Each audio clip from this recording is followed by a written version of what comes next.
Eu adoro essa música. Eu quero compartilhar com vocês a minha felicidade de estar aqui hoje com vocês. Por inteiro, estou com vocês por inteiro.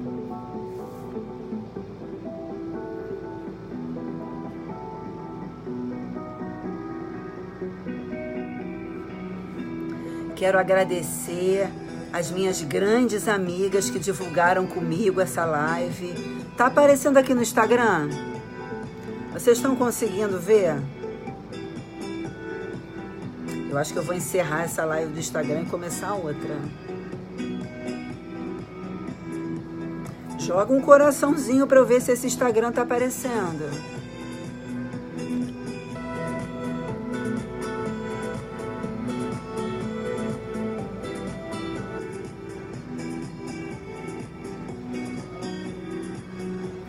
Acho que no Periscope tá normal, mas acho que esse Instagram tá meio mico.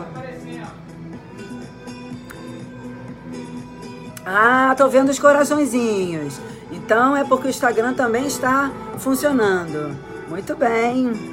Eu quero agradecer as minhas amigas que divulgaram comigo essa live, que espalharam, que convidaram, que estão me dando essa super força nessa demonstração de que quem é professora por convicção, quem é professora por paixão, é sempre professora.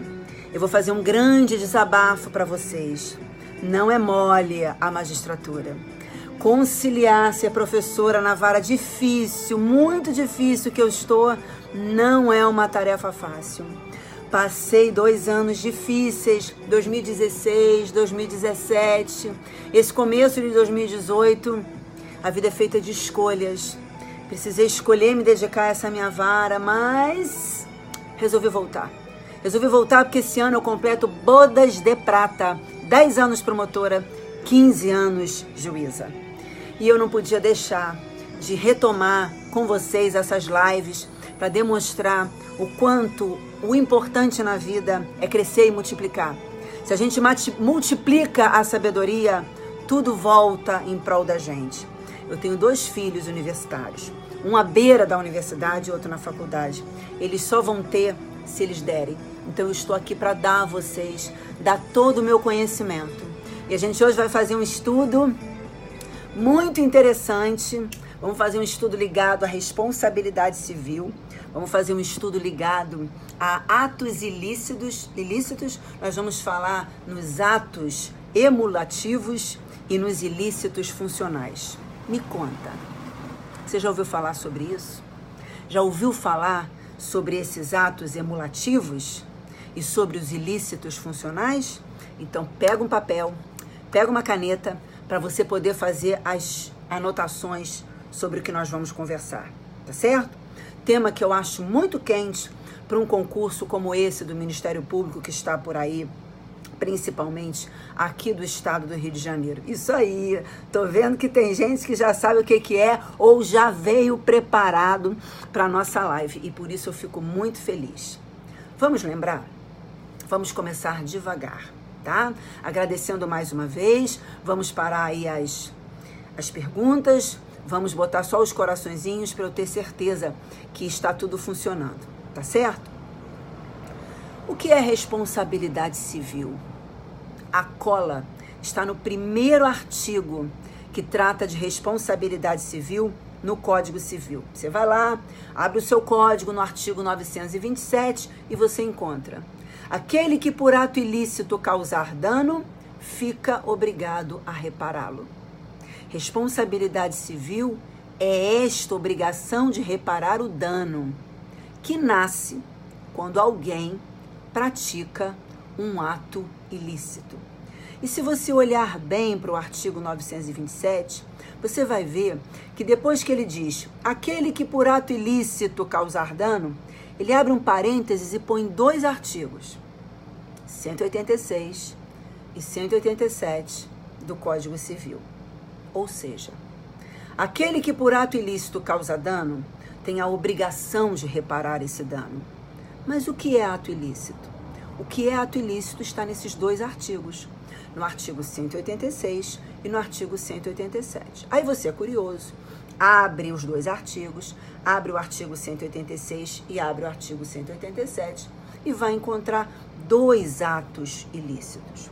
O primeiro artigo, o 186, traz o ato ilícito propriamente dito.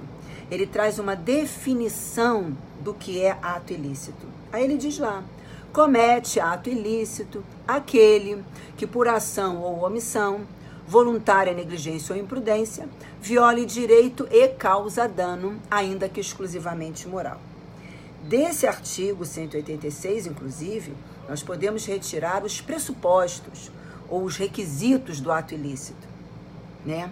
Ele traz a descrição do que é o ato ilícito propriamente dito. Então, comete ato ilícito aquele que por ação ou omissão, primeiro pressuposto, voluntária negligência ou imprudência, segundo pressuposto, viola nexo causal, terceiro pressuposto, viola direito ou causa dano, quarto pressuposto é o dano, ainda que exclusivamente moral. Pode ser o dano, então, material, o dano moral ou o dano estético. Quando a gente vai para o artigo seguinte, quando vamos para o artigo 187, esse artigo 187, ele diz assim: também comete ato ilícito. Então, esse artigo 187 traz um segundo ato ilícito. Esse segundo ato ilícito, é o chamado, muito chamado na doutrina, muito chamado nos julgados, na jurisprudência, de abuso de direito. Também comete ato ilícito aquele que, no exercício dos seus direitos, ultrapassa os limites da função econômica e social do direito, da boa-fé e dos bons costumes. Por que dois artigos tratando de ato ilícito? O 186 com ato ilícito propriamente dito e o 187 com o ato ilícito denominado abuso de direito. Por que dois artigos? Porque esses dois artigos são diferentes.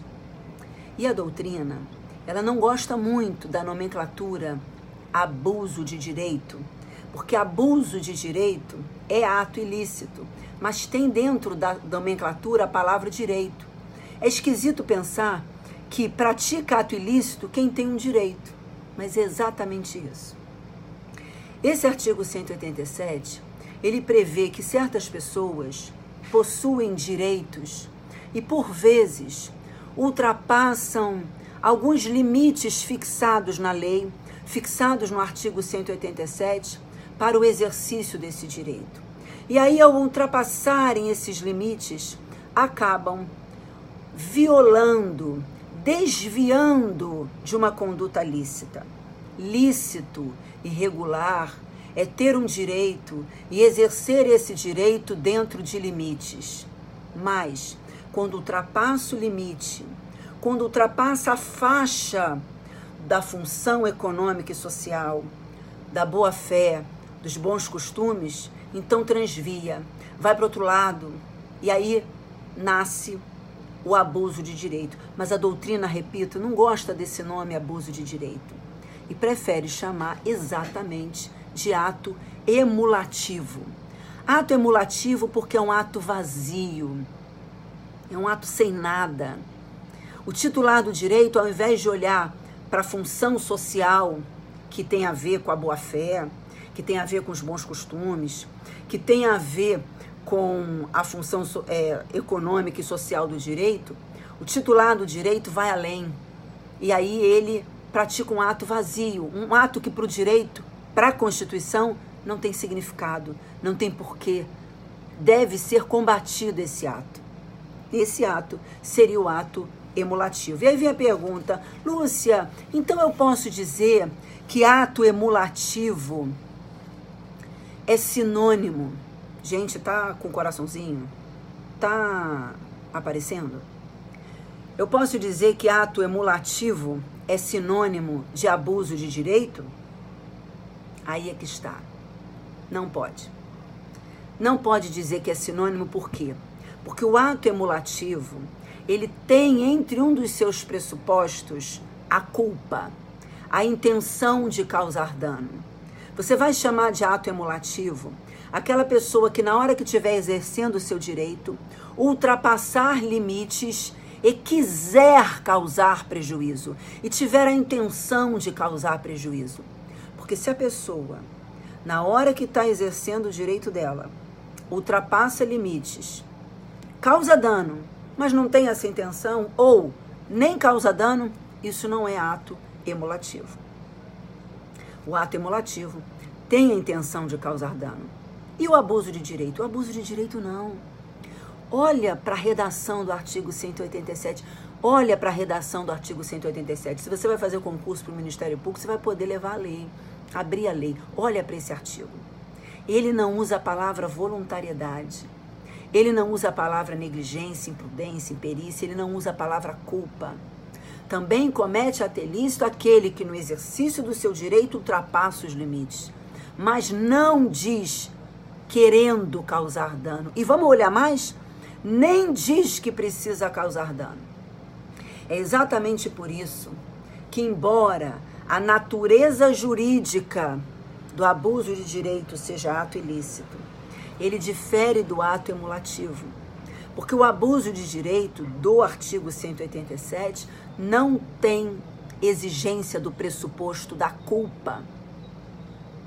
E o ato emulativo? O ato emulativo tem. Nós podemos dizer que a responsabilidade civil que nasce do abuso de direito do artigo 187 é uma responsabilidade civil sem culpa. Como é que se chama também a responsabilidade civil sem culpa? Objetiva. E o ato emulativo? O ato emulativo tem como pressuposto a culpa. Então, a responsabilidade civil que nasce do ato emulativo, ela é com culpa, ou também chamada de responsabilidade civil subjetiva. E nós temos, em algum artigo do Código Civil, ato emulativo?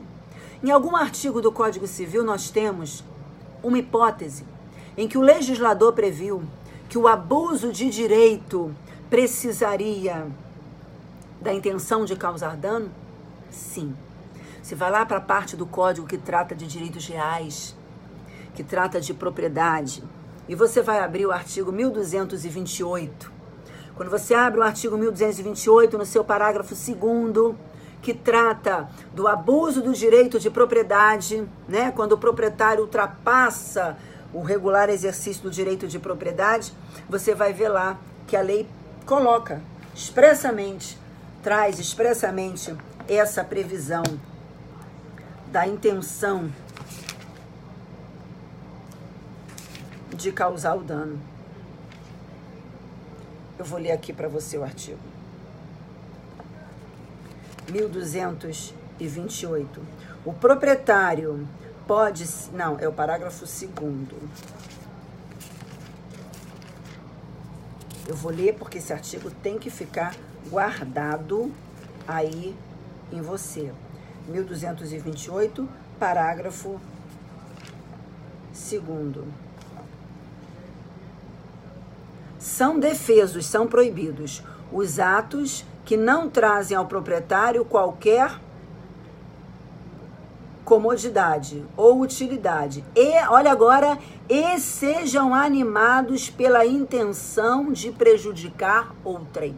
Se ele é animado pela intenção de prejudicar outrem, é porque ele é praticado visando prejuízo, querendo prejuízo, com culpa, com dolo, responsabilidade civil subjetiva. Então vamos dizer assim, para simplificar. O abuso de direito se divide em ato emulativo e abuso de direito propriamente dito. Quando é que é ato emulativo? Quando há intenção de causar dano, responsabilidade civil subjetiva. Quando é que é o abuso de direito propriamente dito? Quando não há intenção de causar dano, responsabilidade civil objetiva. Mas agora a gente vai dar um sinônimo para esse abuso de direito propriamente dito. Ele vai ser chamado de ilícito funcional. Por que ilícito funcional? Porque é o ilícito no desvio da função. Para que serve o direito? O direito serve, ele só tem valor para o ordenamento jurídico quando ele cumpre sua função social, que é a solidariedade entre as pessoas, que é a erradicação da pobreza, que é a dignidade da pessoa humana. Se você tem um direito e exerce o seu direito fora dessa função, fora desse fim, se você não tem a intenção de gerar benefício para a sociedade, para a coletividade, e desvia dessa função, você pratica um ilícito funcional.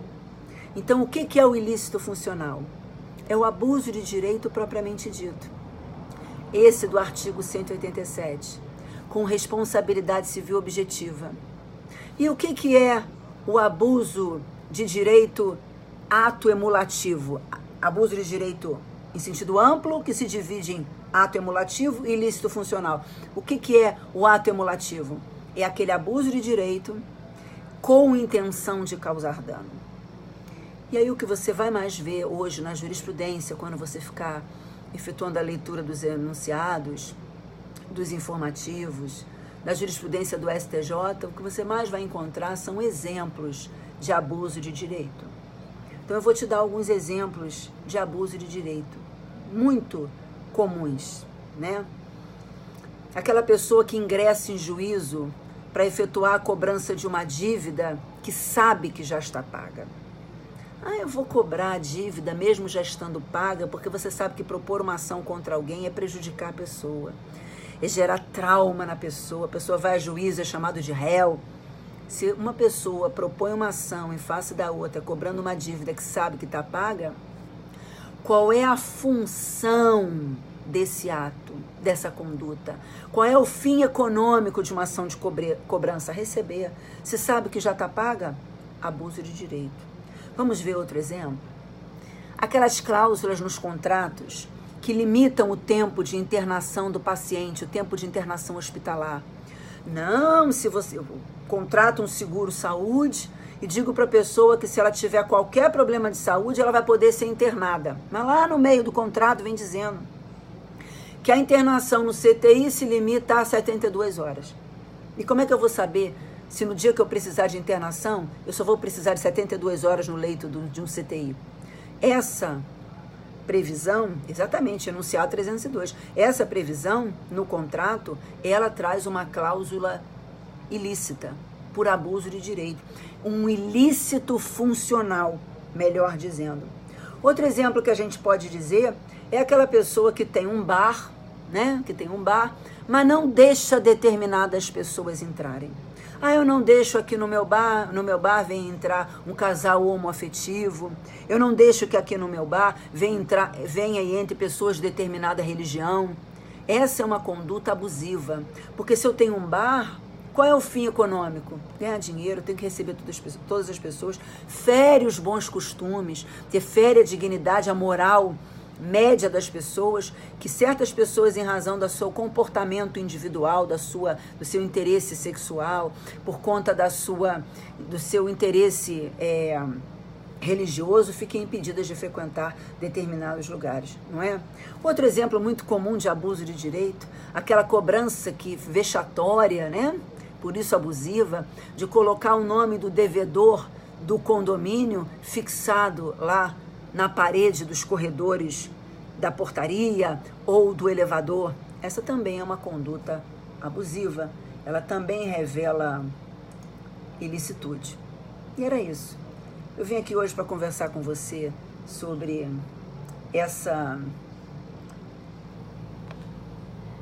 essas duas modalidades de abuso de direito. O ato emulativo, e o ato emulativo é o abuso de direito com intenção de causar dano, e o ilícito funcional, que é o abuso de direito sem intenção de causar dano. Lembrando que o artigo 187 trata do ilícito funcional, mas o Código Civil tem previsão de ato emulativo, exemplo do 1228, parágrafo 2º. Eu tenho que agradecer muito o seu carinho de ter estado aqui comigo e dizer para você que eu vou voltar em outras lives ainda essa semana para participar aqui com você, para que a gente possa retomar os estudos. Mas a gente tem que retomar o estudo do começo, falar da parte geral, ir para a parte especial, e de vez em quando falar sobre alguns temas que sejam de interesse. Eu falei sobre esse porque achei que ele era um tema quente. Vi algumas pessoas de muito gabarito discutindo sobre esse tema. Vi esse tema sendo questionado em algumas provas orais de concursos fora do estado do Rio de Janeiro. Muita gente caindo e decidi compartilhar com você. Desejo para você uma excelente semana. Essa é semana de Páscoa, não importando a sua religião. Meus votos de felicidade para aqueles que acompanham a família Biós. Estamos todos juntos nessa eterna batalha que é a aprovação do concurso. Fiquem todos com Deus, tá certo? Um grande beijo.